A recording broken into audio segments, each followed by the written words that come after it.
Good afternoon, everyone. Good afternoon. House Democrats had a very active August district work period. We held more than 1,000 different events all across the country, interacting with everyday Americans who we are privileged to represent. We talked about the economy, we talked about health care, and we talked about cleaning up corruption here in Washington, D.C. In this great country, America has become far too expensive. The cost of living is way too high. Donald Trump and House Republicans repeatedly promised to lower the high cost of living on day one. They have failed. Costs aren't going down. They're going up. Inflation is going up. Electricity bills are skyrocketing. Everyday Americans are being hit with increased health care premiums, co-pays, deductibles, and prescription drug prices. Housing costs have not gone down. They continue to go up. America is too expensive.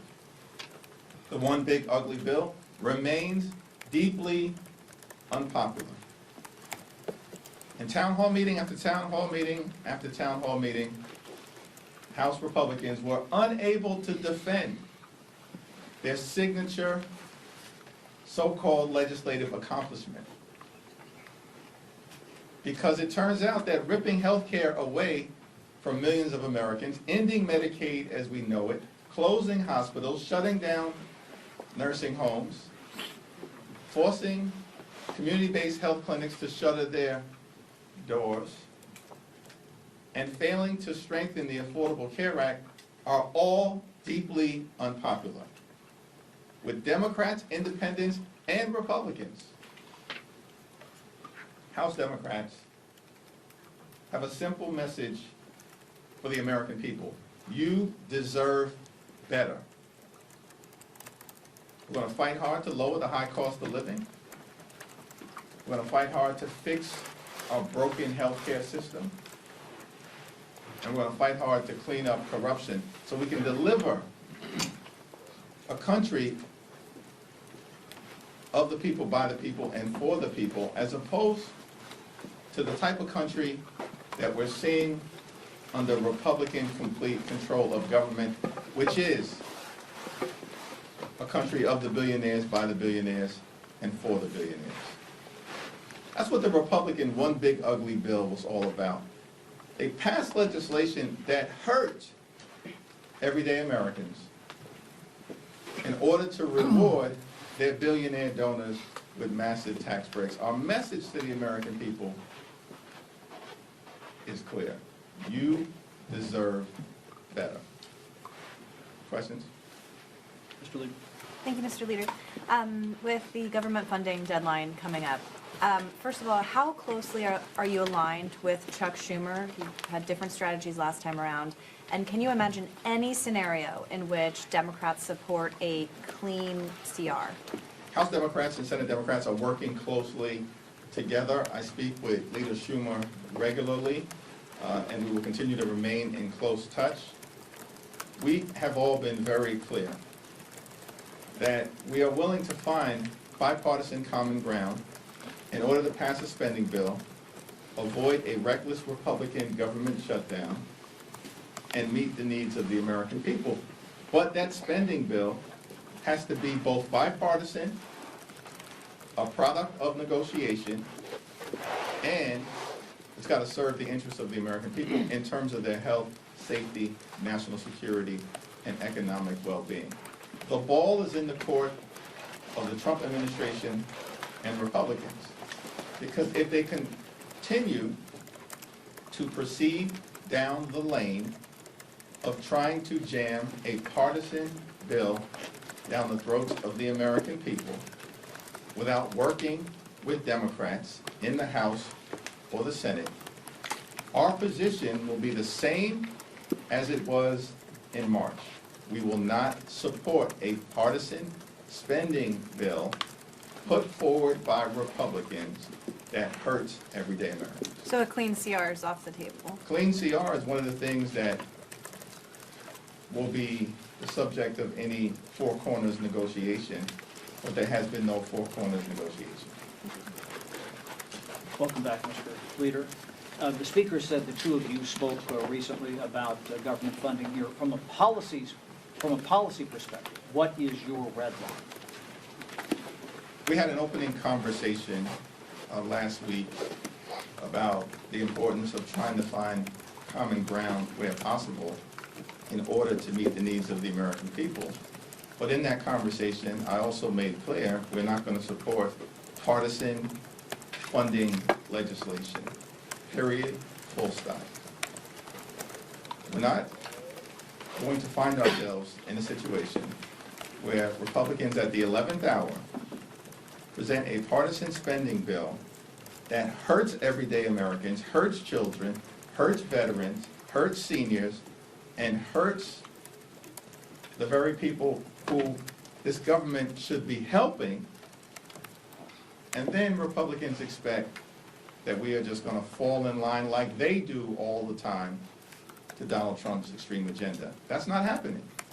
We've been very open and honest about that publicly and in our private conversations. Did you ask for the D.C. To be free of the National Guard? Did you ask for Obamacare subsidy? We had a general conversation as it relates to meeting the needs of the American people in a bipartisan way with a focus on the areas of the economic well-being of the American people, the health of the American people, the public safety of the American people, and the national security of the American people. Those are the four issue areas that have been a constant source of discussion. Leader Jeffries. We'll go back first. Thank you, Leader Jeffries. Can you just tell us what you know about what will happen next when it comes to the Trump's takeover of the federalization of the D.C. police, and what will happen moving forward here in Congress? Will Congress vote to extend that, and what conversations have you had? We have not had any conversation with the Trump administration about any possible extension to the expiration of their emergency powers. That's not an extension that I support. It's my expectation that this week, when we meet as House Democrats, both in caucus and during any whip conversations that we have, we'll explore that issue further. But there's been no effort by the Trump administration to justify any extension of the emergency powers that were probably the result of Donald Trump trying to figure out a way to change the topic, given his deep unpopularity, the failing of this administration to do a thing about lowering the high cost of living, and the fact that the one big ugly bill is incredibly unpopular, and Republicans have been unable to do anything during the August district work period to reverse that reality. Leader Jeffries. Thank you, Mr. Leader. Treasury Secretary Scott Bessent said over the weekend that President Trump is thinking about calling an emergency for declaring a housing emergency to give him special powers to lower the cost of housing. As you mentioned, there's an affordability crisis there. He's used this emergency power on crime. You just talked about D.C. crime. We've seen it on immigration. We've seen it on tariffs and trade. What are your thoughts about the president using emergency powers to unilaterally take action on issues that Congress has failed to do so? And do you believe that the housing crisis is so severe that he should be using emergency powers to address it? It's not clear to me what emergency powers Donald Trump seeks to utilize, or what his solution would be in terms of dealing with the housing unaffordability issue that is plaguing far too many Americans across the country. Donald Trump promised that he would lower housing costs on day one. Here's a suggestion for the Trump administration: try to legislate. And maybe we can find common ground in order to get something done on behalf of the American people. The notion that Donald Trump and the administration would use emergency powers to address a housing crisis that has existed in this country since day one of his administration and he's done nothing about is a joke. And like many of the other efforts at utilizing emergency power, including most recently the effort to use a so-called emergency to justify the Trump tariffs, which are hurting everyday Americans, it will ultimately be struck down in court. That's the reality of how Donald Trump has approached governing during his administration. The American people know it, which is why he remains deeply unpopular at this point in time, and why they are running scared because they have no track record of accomplishment to run on. Leader Jeffries. Over the recess, you met with Zoran Mamdani. What's taking you so long to support him? What do you need to hear from him to get behind the nominee from your party? Stay tuned. Why can't you get, what is it, are you concerned about his politics? Stay tuned. Thank you. The election's 2 months away.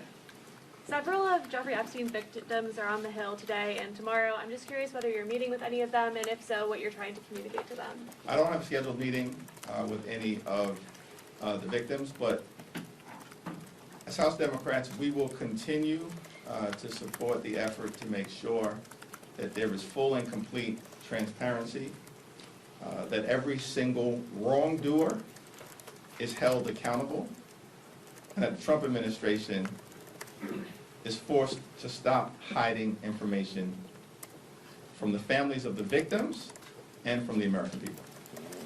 Thanks. Thank you, Leader. Have you had any conversations about, and would you support a ban on members of Congress trading stocks and other financial assets? I've answered that question multiple times, and the answer is yes. Mr. Leader, thank you. This is a timely question. Boring, but potentially important.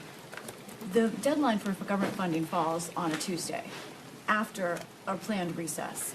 In your discussions and in your way of going about this, especially talking to Speaker Johnson, is it the idea that you need a deal by that week before recess, or are you operating with the September 30th deadline? Because it changes how the negotiations would work. Yeah, we are operating with that September 30th deadline. In my view, House Democrats, led by Rosa DeLauro, are ready, willing, and able to find a bipartisan path forward beginning today. And there's more than enough time to reach an agreement that meets the needs of the American people.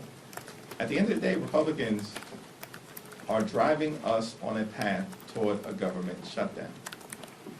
And that is quite unfortunate because shutdowns hurt the American people. At the same period of time, we are not simply going to sign off on a partisan Republican spending bill that hurts the American people and continues their effort to assault health care in the United States of America. The week prior to the September 30th deadline, I will certainly be here in Washington, D.C. It's the Congressional Black Caucus Foundation annual legislative conference. And we are ready, willing, and able to sit down anytime, any place, to find a bipartisan path forward. Thanks. Congressman Jerry Nadler, in announcing his retirement, referenced the example set with President Joe Biden, and said that other members of Congress, there could be some change, could be good in the caucus. Do you believe that generational change is a good thing for your caucus? I think that generational change has been underway in the House Democratic Caucus for the last several years, and it's something that every caucus member, regardless of which generation they find themselves in, has embraced. What the record shows, leadership, to rank and file members, to committee positions, and at all points in between.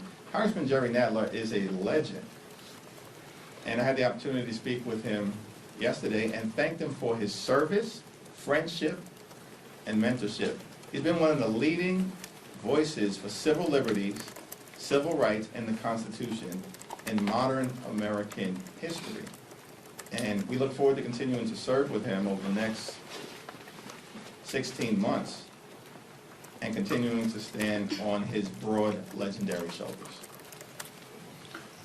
4 of your members have now said that they will not be taking AIPAC donations for their campaigns. I'm just wondering if you agree with that position. I'm going to continue to raise money in the way that I've been raising money since my arrival in the United States Congress. I'm proud of the fact that the average contribution to my reelection campaign is $28 a person.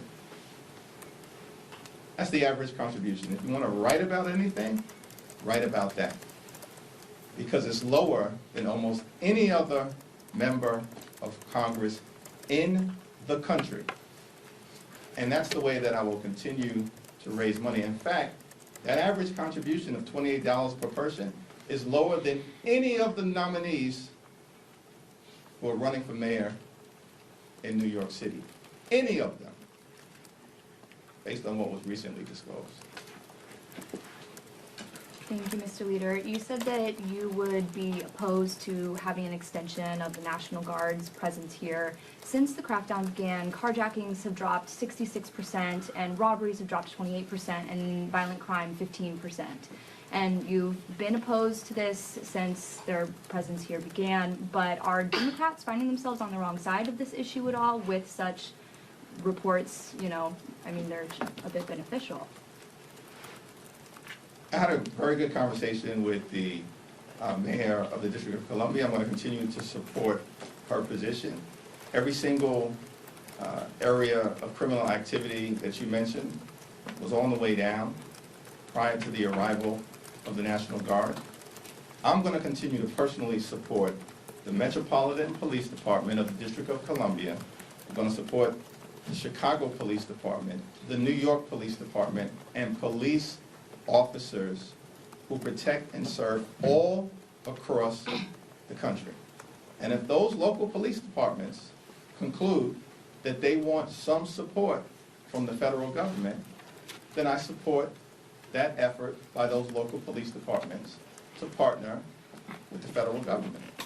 It's as simple as that. Donald Trump is not going to get away with lecturing anybody about issues of law and order. His administration is the very definition of lawlessness and disorder. He promised to lower costs on day one. You know what he did on day one?